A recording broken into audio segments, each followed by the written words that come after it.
Hello and welcome to the course Design Bore Fields with Confidence. This is the 5th chapter of the first part, and now we will be talking about the heat pump efficiency.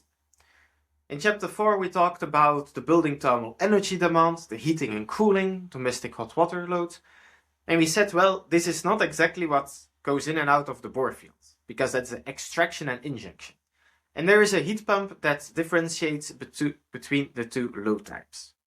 So let us take a look now at how we can define this efficiency of the heat pump. And typically this is done by talking about the coefficient of performance, or COP in short. And this is defined as a ratio of two powers, namely the building demand, the energy given to heat the building, it's QH, divided by the electrical power of our heat pump. And the more electricity our heat pump needs, the lower the efficiency, the lower the COP. On the other hand, we have the formula below, which tells us the relationship between the energy given to the building, the heating power or the heating demand of our building, versus the extraction coming from a bore field. And you see that the energy, as well as on the figure, the energy given to the building, the power given to the building, is part coming from the ground, it's part the extraction from the ground, as well as a part of the electricity consumption of the heat pump itself. Now, the COP is a really important measure, and it varies also from time to time, because it depends on the temperature at which we want to deliver our heat. Is it at 35 degrees Celsius or is it at 50 degrees Celsius? Right? It makes a difference on the efficiency of the heat pump. But also the source temperature matters. If the fluid coming in on the heat pump is 10 degrees or 0 degrees, also that will play a role on what the COP value at that moment is. And I've written here the theoretical equation, it's called the Carnot efficiency of a heat pump. And you can clearly see these two temperatures. So it's defined as the temperature at which we can deliver the heat, 35, 55, or whatever degrees, divided by the temperature difference between the temperature at which we want to give the heat, the supply temperature, as well as the source temperature. Now it is important to note that this equation is not in Celsius or Fahrenheit, but it's in Kelvin. So it's in the absolute temperature system. And if you do that, it's a theoretical number, it will be way too high when you compare it with real numbers. But what is important is that you see that when you increase your supply temperature from 35 to 50, for example, that your COP will decrease because it has to cover a larger range, a larger temperature lift that it has to do. And as well as you lower the source temperature, so your bore field becomes colder, then also the efficiency will decrease because the difference between your warm and your cold side of your heat pump will get bigger. And it's clear that over the time, as we've seen before, that our temperature of the bore field, it fluctuates. So also the COP fluctuates. So there is no one COP value, it's a really instantaneous measure for two certain temperatures. When we take a seasonal average, it's called the CSCOP, is the seasonal coefficient of performance. And it has the same definition, but now it's not power divided by power, but energy over the whole season divided by energy. It's the total heating delivered to the building divided by the total electricity consumption of the heat pump itself. So this is the same reasoning as before, but here we averaged out all the COPs with a certain ratio, and it's written in standards. You can look it up, but it's a standardized way to take into account the seasonal efficiency of the heat pump. Now, when we look at cooling, on the other hand, you have the energy efficiency ratio and the seasonal energy efficiency ratio. And it's written in the course book on the website, but basically it's the same reasoning, but now instead of defining it as the amount of heat given to the building divided by the amount of electricity consumed, it's defined as the amount of cold given to the building divided by the electricity we needed to do that.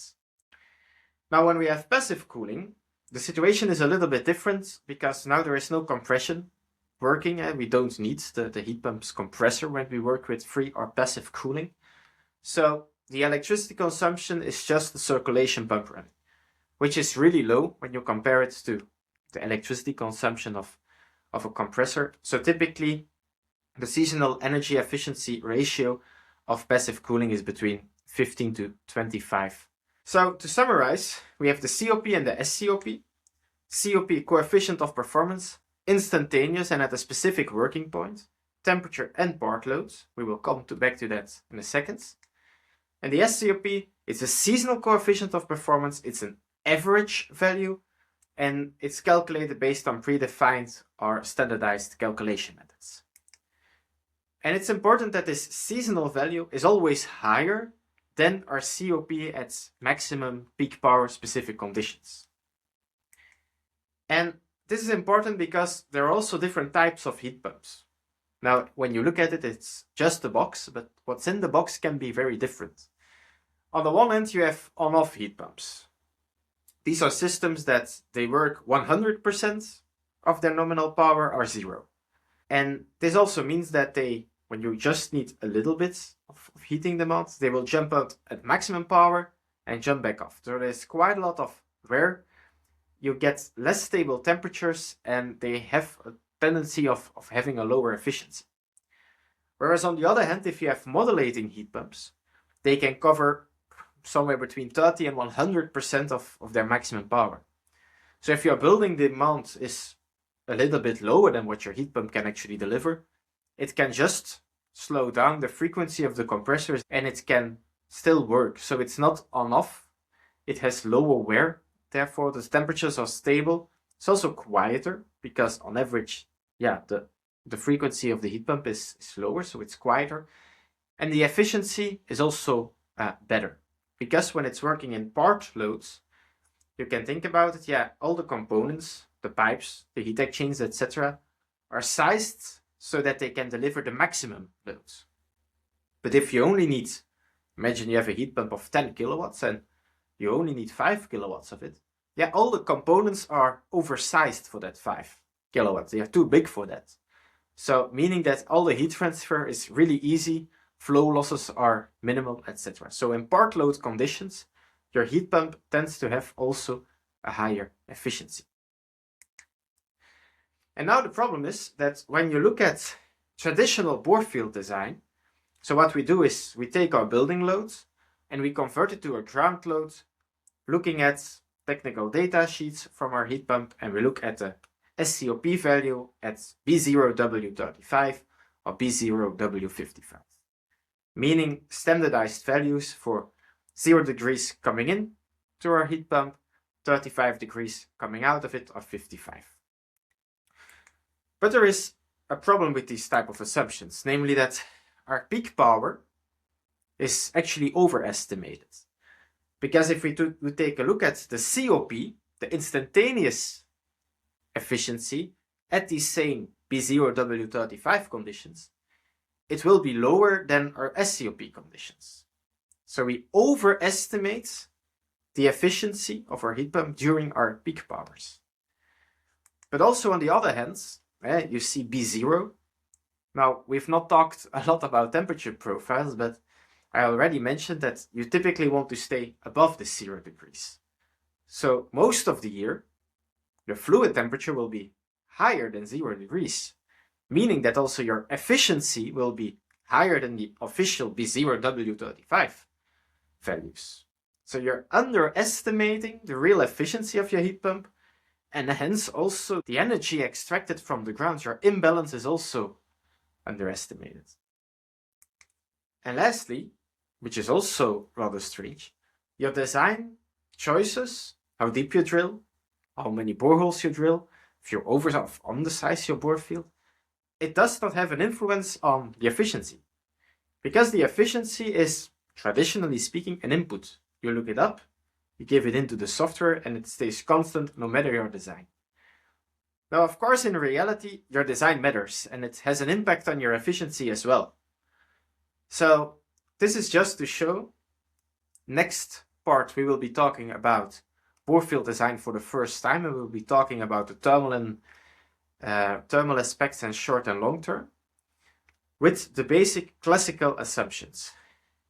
And in March, we will release part 3, where we will take a look at these more complicated situations with your newest state-of-the-art models, and then we will revisit these 3 problems and how you can design with modulating heat pumps. So this was part 1. I hope you found it already interesting. It was just an introduction basically to different concepts. Next month we really get started with the physics and some examples in GHG2 Cloud. Please read our textbook over on our website. It's free. There are some questions there. Please try to answer them to really understand what we've been talking about. And I will post the answers somewhere along the next couple of weeks so you can check how your reasoning held up to mine. I'm really happy that you're following this course, and I'm looking forward to seeing you in the next part. Take care.